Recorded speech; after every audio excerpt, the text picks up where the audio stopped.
Hello guys, welcome back to my channel Mason African Motives. Still working on mathematics N2. So in this platform we shall be actually having a continuation on trigonometry, now working on trigonometric graphs. That is the graphs that you're supposed to know how to sketch or how to draw trigonometric graphs, and we shall have an application this in actual form when you'll be working now with question papers. How do you actually represent on a graph? So if you're new guys, you can consider being part of the family by subscribing so that you won't miss any of the classes that we shall be having from Mason African Motives.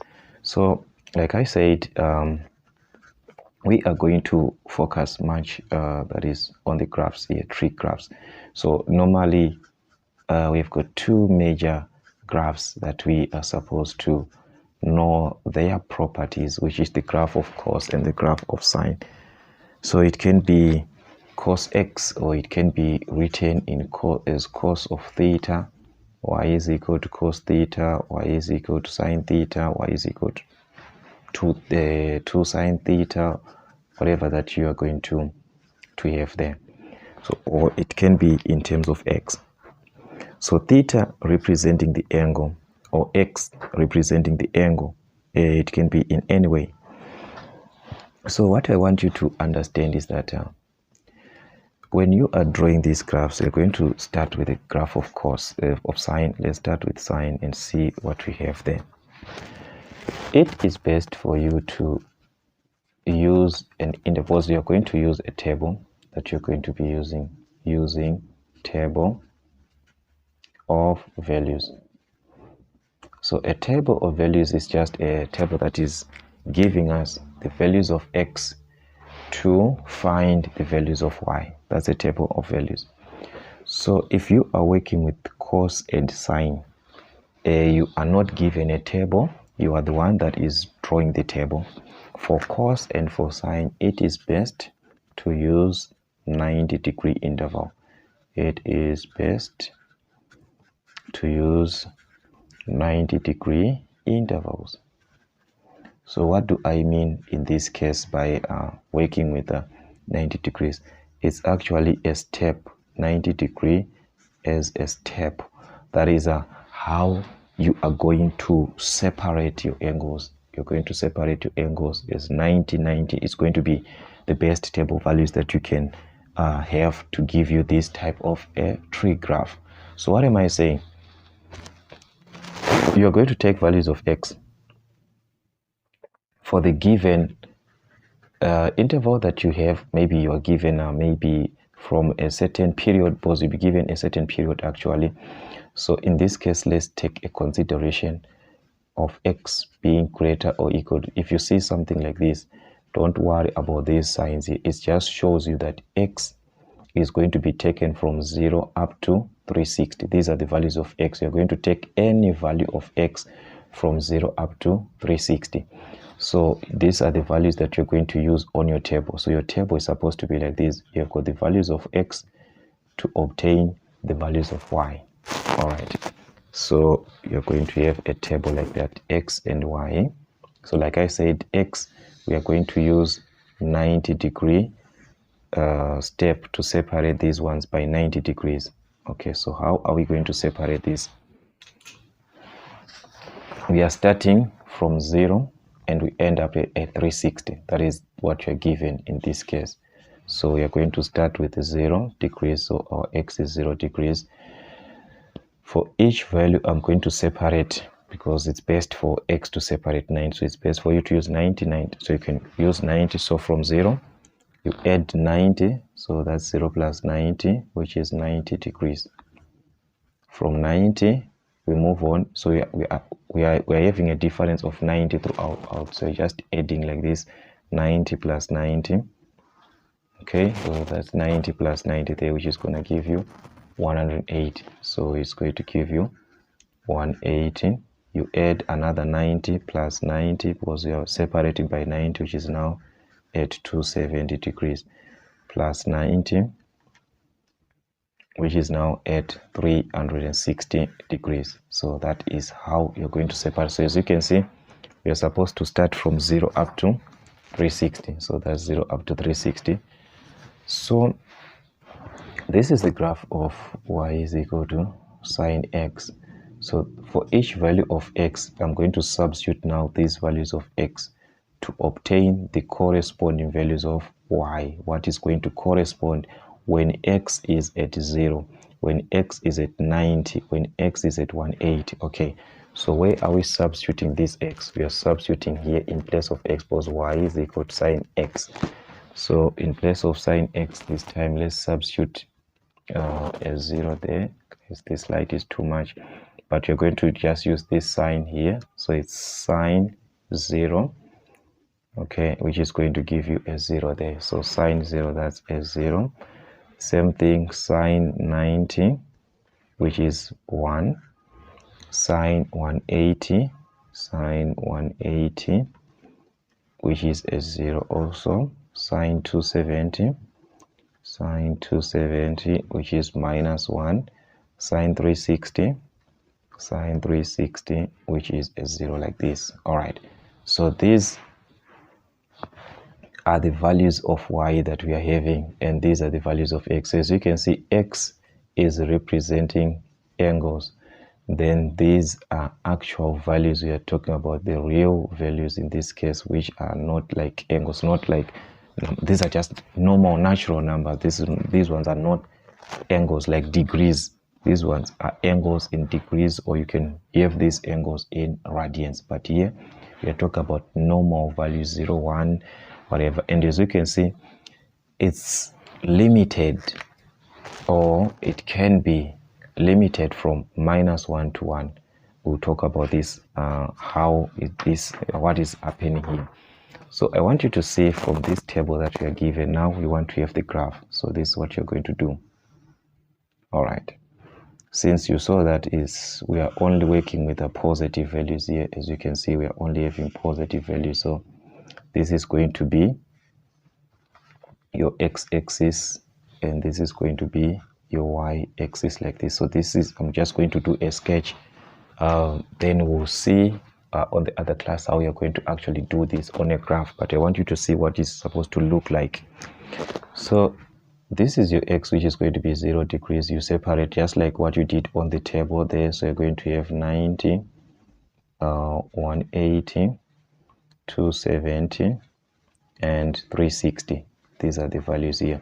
So on y, as you can see, we have 0, 1, and -1. So this is going to be +1, and this is going to be -1.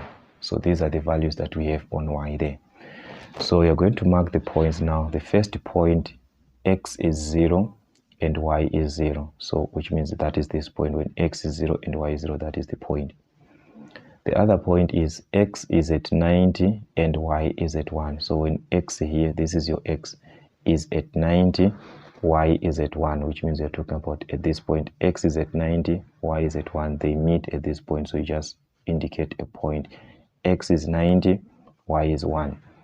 Okay, x is at 180 and y is at 0. So that is, you're going to mark at 180, a point there. X is at 270, y is at -1. So x is at 270, y is at -1. They're going to meet here. So let's say 270 and -1 here. So it's supposed to be straight to -1 and straight to 270, like that. Okay. Another point is x is at 360, y is at 0. Y is at 0, x is at 360, which is at this point. 360 versus 0 at this point. Now, using this point that you marked, this point, this point, this point, this point, and these ones that you marked, you're going to join these points like this. So this is going to be the graph of sine, like this. All right, so I'm going to have an explanation now from this graph of y is equal to sine x. Okay, if we are to cross-check from this graph of sine x, we are going to see that this graph is actually going to be limited from -1 up to +1. So what is going to limit us from -1 and +1 there? What is it that is limiting us? it is the value that is affecting sign here. What do I mean when I say it is the value that is affecting? When it is sine x, to write y is equal to sine x like this is the same as writing y is equal to 1 sine x like this. So the number here 1 is going to give us the maximum value of y and the minimum value of y. So from 1, the maximum value is going to be a positive 1. The minimum value is going to be a negative 1. So this one is going to be negative 1. So how do I know about the maximum value to be positive 1 and minimum value to be negative 1? It's all about the number that is affecting sign. If it was y is equal to 3 sine x like this, you were going to see that your graph was going to be limited on this number, which is 3. So the maximum value was going to be a positive 3. And the minimum value was going to be a negative 3. So you just put a plus for the maximum, a minus for the minimum. So if I write this as y is equal to a sine x now, what does this mean? It means maximum value happens when a is at plus, and the minimum value happens when a is minus. So that's how you can memorize this, where a is the number that is affecting sign. So having a number that is on sign, it only affects the position where it was the maximum, and that's the only part that affects this number which multiplies on sign. So what do I mean? Let's take this as an example, guys. Let's not do as if it doesn't exist. Let's work with this graph. Y is equal to 3 sine x. So we want to see what's going to happen this time. All right.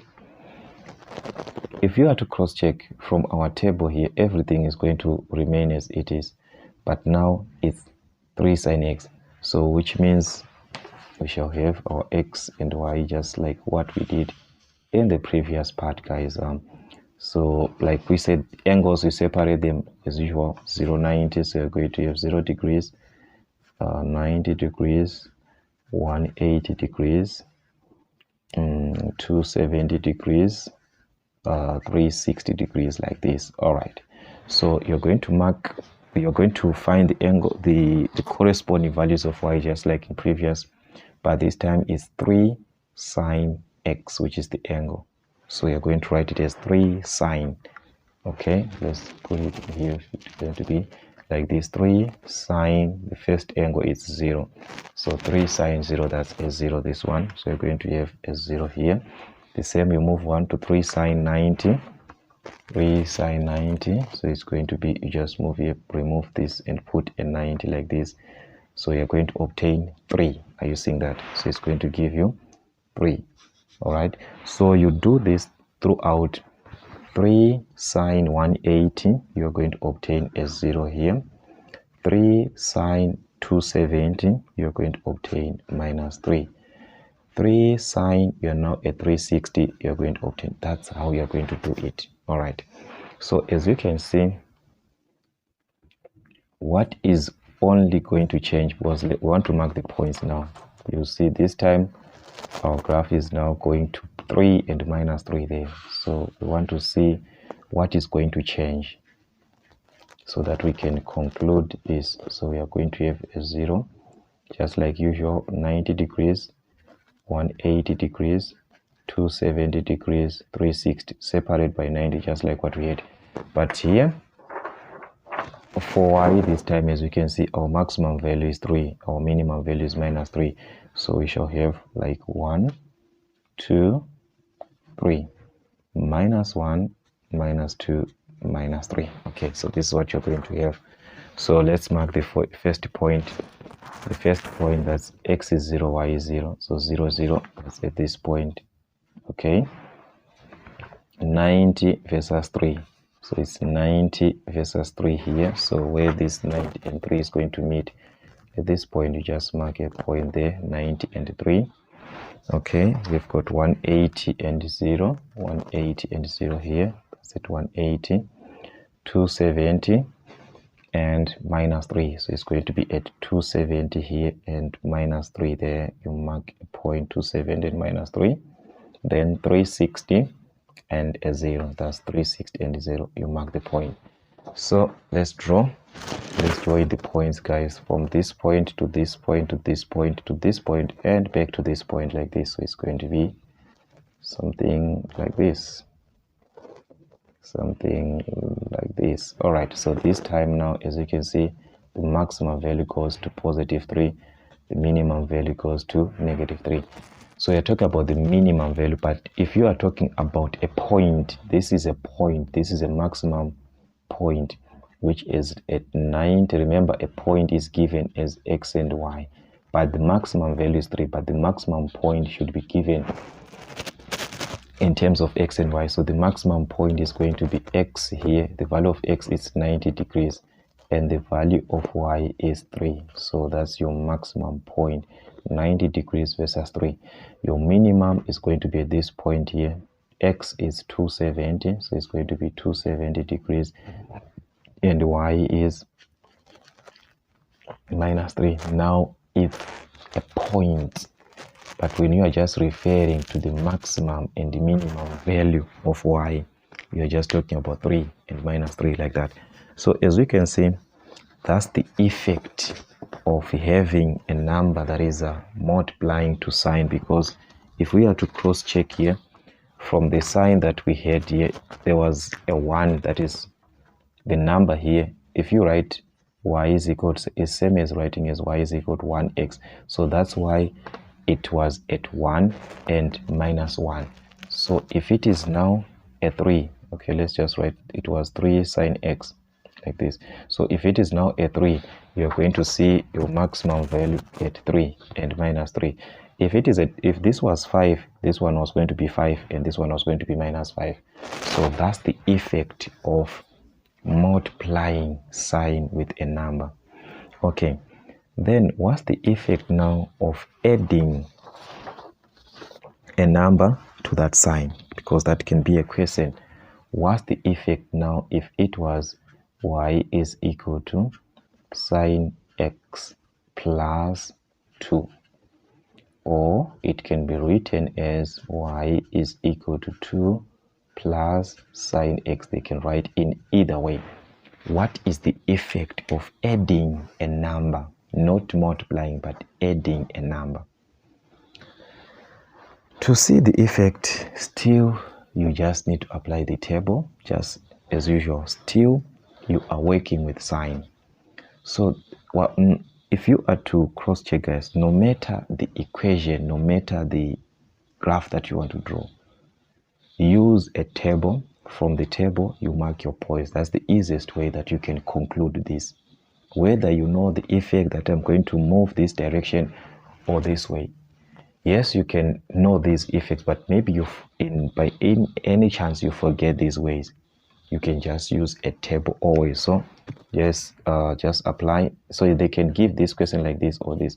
Take note, it's sine x plus 2. It's separate. It's not given like there's a condition where they can write it as y is equal to maybe sine x plus 30 degrees in a bracket. This is different. This is combined, but this one is y is equal to sine x plus 2, which is separate. This one is separate from this. Okay, that's why I wrote it another way, this one, which means it can be written like this, 2 plus sine x. So how do you operate under such a question? Just like the previous case, you just need your table, nothing much, you're done. So we need the table of y is equal to sine x plus 2, or it can be 2 plus sine x. So just like what we did, our table, remember, is going to be taken from 0 up to 360. So that's 0 degrees, 9. Those as they were, guys. We are not changing anything here. It was 180, 270, and it was a 360 degrees. That was our table, remember that. So you're now going to find the values of y. So just like the previous part, so how you use your calculator this time is important. Okay, this is what you're going to do, guys. Okay, I hope it's clear. Let me just try and move this side. I hope it's clear here. So this is what you're going to do. The first angle is 0 degrees here. and we need 2 plus sine x or sine x plus 2. So you're just going to do it like this: 2 plus sine 0, like this. You close the bracket. So are you seeing you are no longer obtaining a 0 there, you are obtaining a 2. So I'm going to talk about this effect later on. What is the effect? Okay, so this one is giving us a 2, which was the same way if you were writing in terms of sine x. If you start with sine x, you're going to do it like this. You're going to write it like this: sine x, which is sine 0. You close the bracket for sine 0, then you add a 2 separate. You don't do it like this, guys. You don't open a bracket like this, sine 0, then you say plus 2 inside and close. This one is wrong to write it like this on your calculator. This presentation here is wrong.